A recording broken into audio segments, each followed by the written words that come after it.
आपको हैरानी होगी कि पंजाब में कुछ बच्चों ने सिक्खी का प्रचार करने के लिए कुछ पैम्फलेट घर पे मिले तो उन पे भी यूएपीए लगा दिया और फिर उठा के दूर दूर भेज देते। नौजवान अपने भावनाओं में बह के उस समय उन्होंने कुछ कदम उठाए। 25-25 साल के नौजवान थे, हर तरीके से पंजाबी स्पीकिंग गांव को दूसरे सब। प्लीज, अब तो कोई ऑपोजिशन नहीं है, अब तो आज टाइम दे दीजिए। दिन पर बोले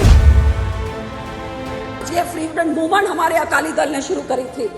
लाला Lajpat Rai ji said freedom is our birthright, the Akalis are the legitimate sons of mother India.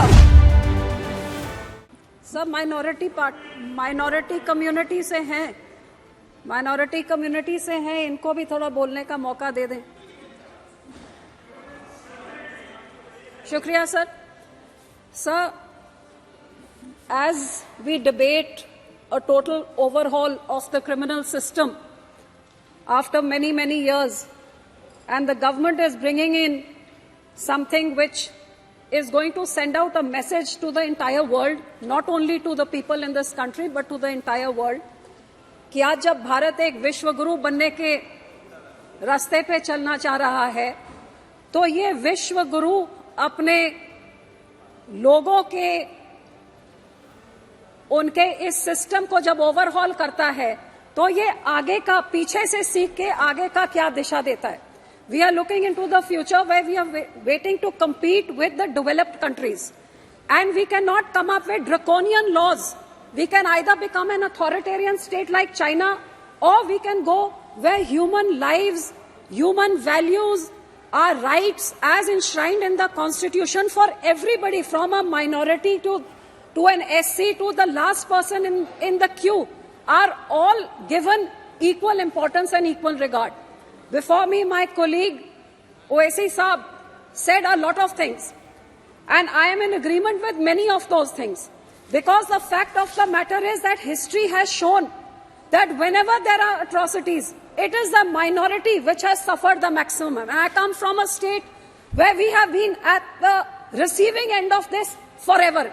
Sir, today the most important thing for any human being is his freedom as enshrined in the Constitution, my civil rights, my right as a human being to express what I believe, to be able to say what I want and not live in fear of a police state misusing their powers to hound me because I have certain beliefs and I have the right to express them.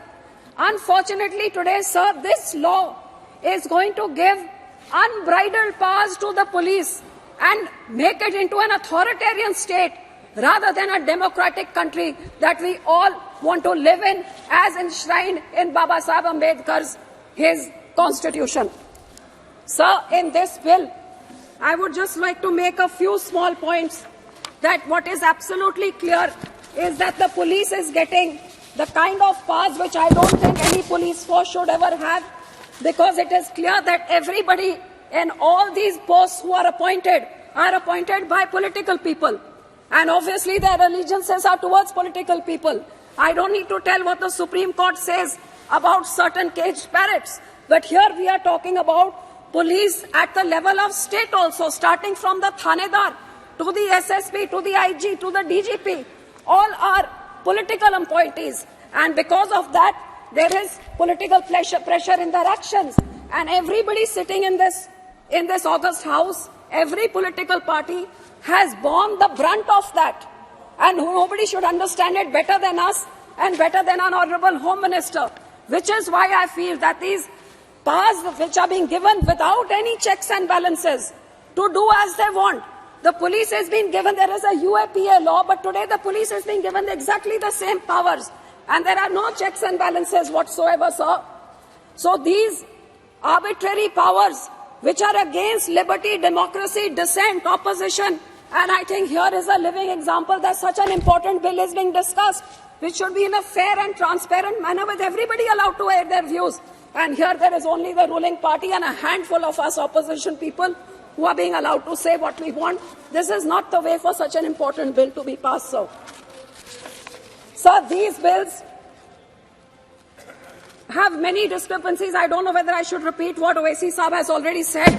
For example, the police custody up to 60 days, how the police are allowed to decide what they want to do and how they want to do it. I don't want to get into all of those, sir. My point is more on the human rights angle of it, because as a Sikh, sir, एक सिख होने ਦੇ ਨਾਤੇ sir ਮੈਂ ਇੱਥੇ ਦੱਸਣਾ ਚਾਹਾਂਗੀ ਕਿ ਸਾਡੇ ਪੰਜਾਬ ਤੇ ਪੰਜਾਬੀਆਂ ਦੇ ਉੱਤੇ ਜਿਨ੍ਹਾਂ ਇਹ ਪੁਲਿਸ ਅਟਰੋਸਿਟੀਜ਼ ਨੂੰ ਅਸੀਂ ਸਹਾ ਹੈਗਾ, ਸਾਡਾ ਇਤਿਹਾਸ ਗਵਾਹ ਹੈਗਾ ਸਰ। ਇਹ ਉਹ ਕੌਮ ਹੈਗੀ ਸਰ ਜਿਹੜਾ ਮੈਨੂੰ ਅੱਜ ਦੱਸਣ ਦੀ ਲੋੜ ਨਹੀਂ, ਲੇਕਿਨ ਸ਼ਾਇਦ ਸਾਰਾ ਹਿੰਦੁਸਤਾਨ ਜਾਣਦਾ ਹੈ ਤੇ ਲੇਕਿਨ ਜਿਹੜੇ ਨਹੀਂ ਜਾਣਦੇ ਨੇ ਉਹਨਾਂ ਨੂੰ ਜ਼ਰੂਰ ਮੈਂ ਦੱਸਣਾ ਚਾਹਾਂਗੀ ਕਿ ਸਭ ਤੋਂ ਪਹਿਲੇ ਉਹ ਸਾਡੇ 9ਵੇਂ ਗੁਰੂ ਸੀਗੇ, ਗੁਰੂ ਤੇਗ ਬਹਾਦਰ ਸਾਹਿਬ, ਜਿਨ੍ਹਾਂ ਨੇ तिलक ने जंजोई ते रक्षा वास्ते अपना सीस कलम कर दिता, अपनी शहादत दी एक दूजे धर्म नूं जिंदा रखण वास्ते। ਇਹ ਸਾਡਾ ਧਰਮ ਸਿਖਾਉਂਦਾ ਹੈ। ਅੱਜ ਵੀ ਸਾਡੇ ਗੁਰਦੁਆਰਿਆਂ 'ਚ ਸਰਬੱਤ ਦੇ ਭਲੇ ਦੀ ਅਰਦਾਸ ਹੁੰਦੀ ਹੈ। ਸੋ ਉਹਦੇ ਬਾਅਦ ਜੇ ਦੇਸ਼ ਦੀ ਗੱਲ ਕਰੀਏ, whether it is pre-independence, post-independence and till date, the Sikh community has made the largest sacrifices for this nation and are the most patriotic community, and I would like to highlight a few of these things, sir. Independence to pehla 1.5% ਸਾਡੀ ਆਬਾਦੀ ਸੀ ਸਿੱਖਾਂ ਦੀ, 1.5%, 1.5%, and sir ਸਭ ਤੋਂ ਜ਼ਿਆਦਾ sufferings at the hands of majorities this small community. I would like to tell this August House, 77% in the freedom struggle, 77% of all those sent to the gallows, out of which 81% of those, 77% out of the total people sent to gallows, 81% were Sikhs, sir. During Quit India movement, when many indiscriminate arrests were made, 70% of those were Punjabis who were arrested. Out of the 2,000 people who joined the Indian National Army when army was formed, 60% were Sikhs. Out of the 121 patriots hanged during the freedom struggle, 93 were Sikhs. Out of the 2,600 awarded life imprisonment during the freedom struggle, 2,147 were Sikhs, sir. Out of the 1,300 martyred in Jallianwala Bagh, 799 were Sikhs, sir. Sir, जब देश आजाद नहीं हुआ था, उस time ये सिखों ने 1925 में 1920 में अपने गुरुद्वारा ब्रिटिश के पिट्ठुओं से आजाद हमने करवा लिए थे अपने गुरुद्वारा को, जब देश नहीं आजाद हुआ था, sir. After that, all leaders of every party, be it Pandit Nehru, who said, I salute the Akalis who have started the struggle for freedom and are fighting for it. Sir, this was in 1920 when Jawaharlal Nehru, then who became Prime Minister, later said this. आपके पंडित मदन मोहन मालवीय जी ने कहा, गुरु का बाग मोर्चा has given birth to the freedom movement which must lead us to Swaraj. ये freedom movement हमारे अकाली दल ने शुरू करी थी. Lala Lajpat Rai ji said, freedom is our birthright. The Akalis are the legitimate sons of Mother India who are fighting for her. ये Lala Lajpat Rai ji के words से गए. So in every sphere, I can say that considering we were hardly 1.5% of the population, ये भी मैं कह सकती हूँ, जी आज पंजाब हिंदुस्तान में है, इसमें भी हमारे मास्टर तारा सिंह जी की इंटरवेंशन, जब when he went to the Muslim League flag atop the Punjab Assembly at Lahore and pulled it down, which saved half of Punjab for India. Otherwise, entire Punjab would have gone to Pakistan, left to Mr. Nehru. And the Yamuna River would have been the dividing line between India and Pakistan. So, sir, ये लड़ाई पंजाबियों ने लड़ी, उसके बाद हमारे बॉर्डरों में देश का बंटवारा हुआ, हजारों लाखों सिख और हिंदू भाईचारों का अपने वहां से उजड़ के सब इधर आए. And लेकिन सर ये सब होने के बाद what did we receive post independence? All kinds of atrocities by the state. हमारे पंजाब का बंटवारा हुआ, लड़ाई हमने लड़ी, देश को आजाद करने के लिए कितने बड़े सैक्रिफाइसेस दिए, और जब देश आजाद हो गया तो पंजाब के टुकड़े टुकड़े करके अलग अलग राज्य बनाए गए. हमारे को राजधानी नहीं दी गई, हमारा पानी खो के दूसरे राज्यों को दे दिया गया अगेंस्ट रिपेरियन प्रिंसिपल्स. हर तरीके से पंजाबी स्पीकिंग गांव को दूसरे. सब प्लीज, अब तो कोई ऑपोजिशन नहीं है, अब तो आज टाइम दे दीजिए. बिल पर बोले इतना मैं आ रही हूँ उस पर सर, मैं एट्रोसिटीज की बात कर रही हूँ कि कानून कितना जरूरी होता है. उसके बाद सर एक स्टेट स्पॉन्सर्ड जेनोसाइड का क्या कैसे हुआ, वो हमारे अकाल तख्त साहब के ऊपर इंदिरा गांधी के कहने पे जब वहां टैंकों तोपों से चढ़ा के हमारी सबसे जो धार्मिक स्थान है उधर जिस तरीके से टैंकों तोपों के साथ अटैक किया गया, गुरपुरब के दिन जब वहां पे श्रद्धालु थे उनके कत्ल करके सारा सरोवर लाल कर दिया खून से, ये एक स्टेट स्पॉन्सर्ड, जब प्रधानमंत्री अपने ही लोगों के ऊपर, तो क्यों आज तक इंदिरा गांधी के ऊपर क्यों कोई कानून नहीं लगा? उसके बाद जब हमारे दिल्ली में 84 का जेनोसाइड हुआ सर, तो कितने हमारे सिखों लोग के कत्लेआम शरेआम हुआ, सारा देश जानता है ये कांग्रेस की देन।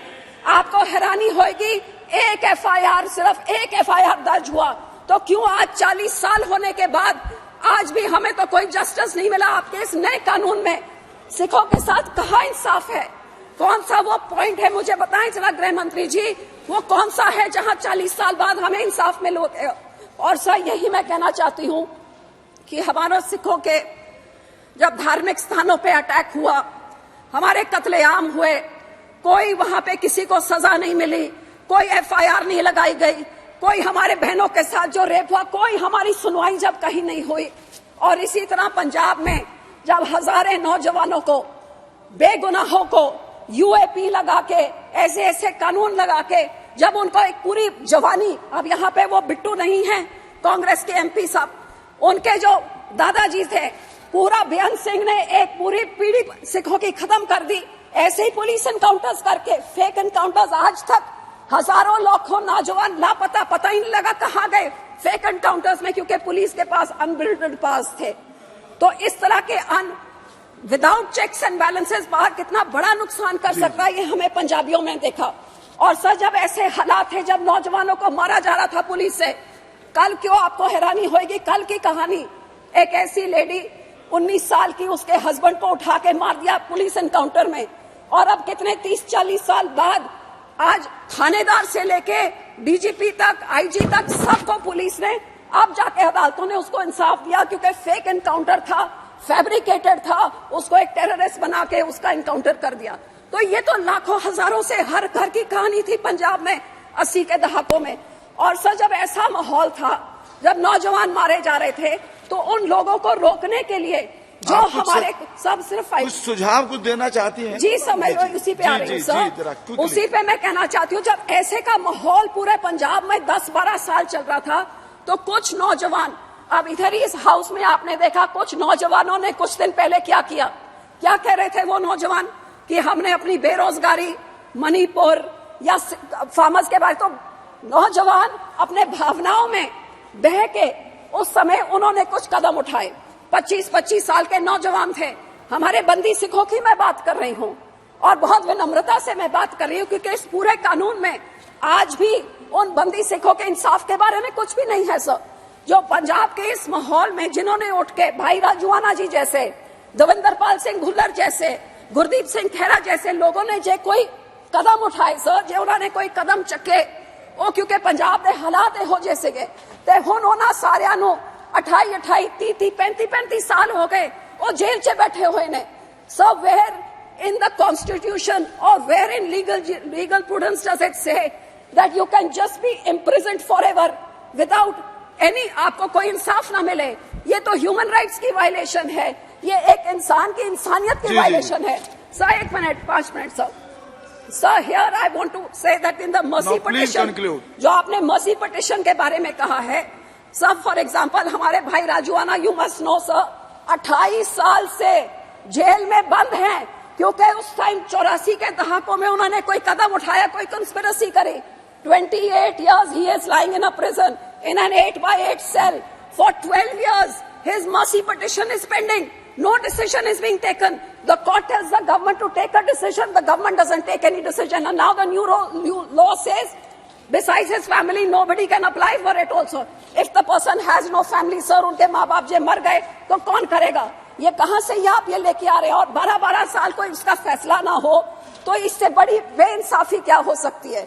जिस करके सर आई वुड से कि ये आप मर्सी पिटिशन वाला, तो I would appeal to you sir, जो 8 बायास की चक्की में 28 साल, 25 साल से अब 60-65 साल उनकी उम्र हो गई, और सुप्रीम कोर्ट कहता फैसला दो, और सरकार कहती है anti social elements are a problem to society. तो सर कई लोग ऐसे जिन्होंने बेअंत सिंह की हत्या में थे, उन्होंने बाय लॉ लीगली अपने तरीके से उनको पैरोल भी मिल गया, वो अपने घर पे भी रह रहे हैं, अदालत ने उनको घर भेज दिया, राजीव गांधी के किलर भेज दिए। तो जब वो उनको कोई सोसाइटी ने उनसे कोई प्रॉब्लम नहीं, गुड कंडक्ट उनके प्रिजन में रहा, तो क्यों नहीं ऐसे लोगों को फ्री करा जाता? Sir just 2 minutes more। Sir Guru Sahab के please conclude, you have taken enough time ji. 550 सालों पे सरकार ने इस चीज का वादा भी किया था। आज इस कानून में मुझे कुछ नहीं दिख रहा कि when remission has been granted, when these prisoners are going to be set free, which you promised in 2019, आज तक नहीं हुआ। बल्कि आप यूएपीए उठा के आप पूरा पुलिस को वो पावर्स दे रहे हैं, जो पुलिस आज भी उठा के कोई भी चीज, किसी को भी टेररिस्ट, 2019 पे आपने लॉ को रिवाइज किया कि पहले एक टेररिस्ट ऑर्गेनाइजेशन होती थी, अब किसी भी इंडिविजुअल को आप टेररिस्ट कर दें। इसका मिसयूज पंजाब में तो रोज ही हो रहा है, देश में भी देख रहे हैं, किसी को भी टेररिस्ट। आपको हैरानी होगी कि पंजाब में कुछ बच्चों ने सिक्खी का प्रचार करने के लिए कुछ पैम्फलेट घर पे मिले तो उनपे भी यूएपीए लगा दिया और फिर उठा के दूर दूर भेज देते। श्री रमेश विदुड़ी जी, सर मैं अपील करती हूँ कि इस कानून का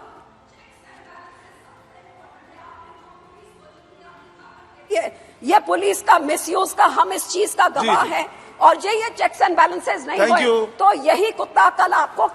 विदुड़ी जी, विदुड़ी जी, नहीं, why are you every time you are standing like this? Please sit down. I have told you that your chance will come. You please sit down. गुलामी की निशानी को sit down. जी, मिटाने के लिए 100 साल पहले ऐसे गुलामी के चिन्हों को समाप्त करने के लिए मैं बधाई दूंगा देश के माननीय गृह मंत्री जी को कि जिन्होंने लगभग 200 मीटिंगें कर